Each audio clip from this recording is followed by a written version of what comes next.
أحيل الكلمة الآن إلى الدكتور الحبيب عزاز، فليتفضل.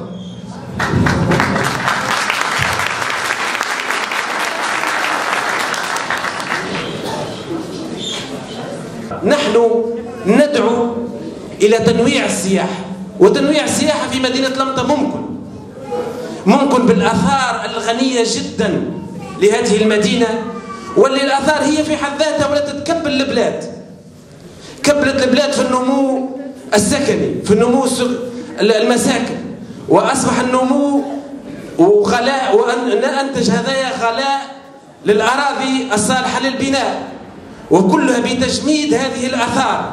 فتشوفوا كيفاش السياسات كيف تخطأ، كيفاش تأثر على المواطنين. مش معقول في ثورتنا هذه إن شاء الله كلكم ستساهمون في هذه المسائل. كيف في حزب حركة النهضة نطرح مجالس قروية ستنتخبونها أنتم، وهي التي سترفع مسائل ومشاكل هذه البلدة إلى المجالس الجهوية، والجهوية ستقوم بإرسائها والدفاع عنها في الوزارات وفي الحكومة إن شاء الله.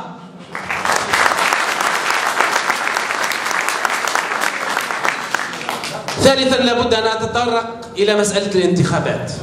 نحن في حملة انتخابية، وكما قلت في البداية هذه أول ثمرة لهذه الثورة، ولا بد من قطفها.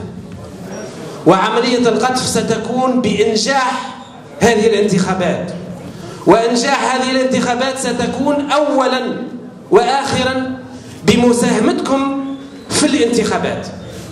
لا بد أن نصل إلى نسبة هامة في المشاركة، والمشاركة الفعالة.